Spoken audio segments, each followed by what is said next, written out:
Good morning, I'm Elise Modica, and here's the latest update from Spectrum Autism Research. Autism, Intellectual Disability, Linked to Levels of Fragile X Protein, by Laura Dottaro.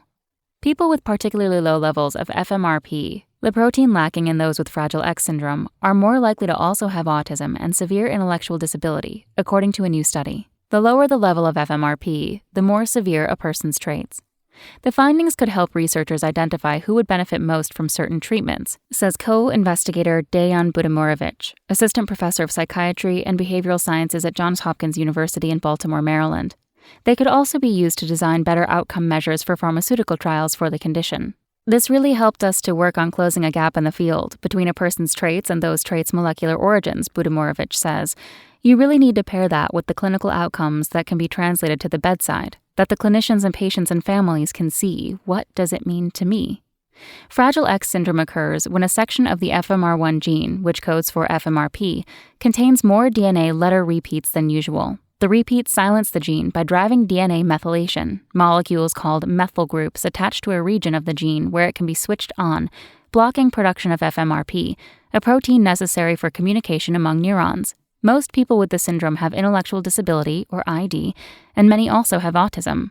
The extent to which the methyl groups attached to the gene can vary among people with Fragile X and from cell to cell, leading to different levels of FMRP in people with the same underlying genetics. The new work confirms the relationship between the number of repeats and an individual's traits with greater precision than before. More repeats lead to more methylation, causing lower protein levels and more severe traits. The findings confirm the chain of events that connect expanded repeats to the severity of traits seen in Fragile X, and future treatments could potentially intervene anywhere along the chain, says David Amore, professor of clinical genetics at the Murdoch Children's Research Institute in Victoria, Australia, who was not involved in the work. Amore worked on a separate October study that found that boys with Fragile X with higher levels of methylation have lower cognitive abilities and more severe autism traits. The new work also demonstrates the complexity of Fragile X syndrome, Amore says. Each affected individual probably has a unique molecular variant of the condition. From proteins to traits.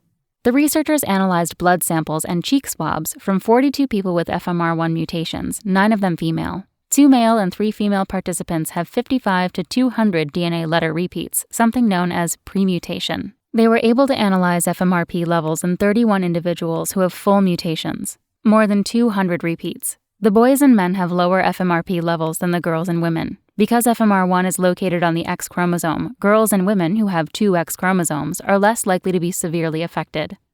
Among the 26 boys and men with full mutations, those who show mosaicism, or different levels of methylation or gene expression in different cells, have twice as much FMRP overall as those without mosaicism.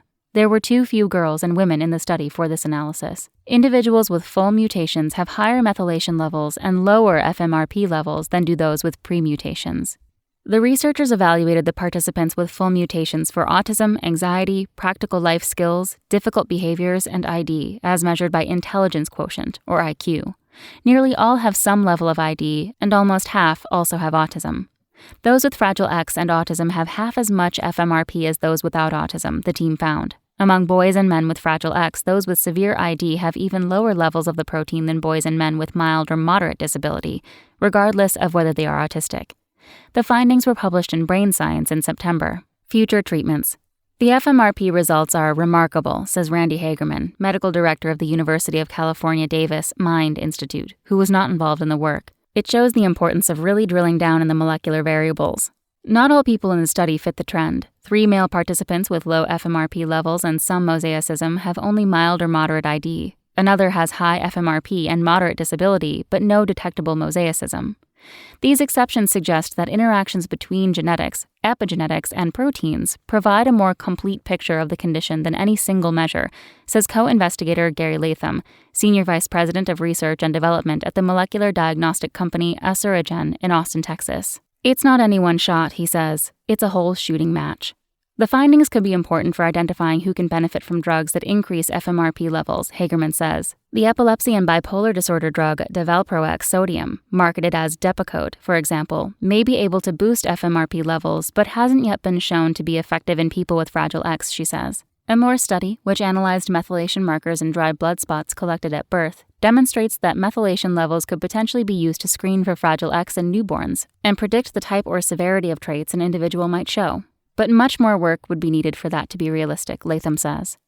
Budimorovic and Latham say they hope to see their technique used in larger cohorts to better assess the nuances of the relationships between protein levels and individuals' traits.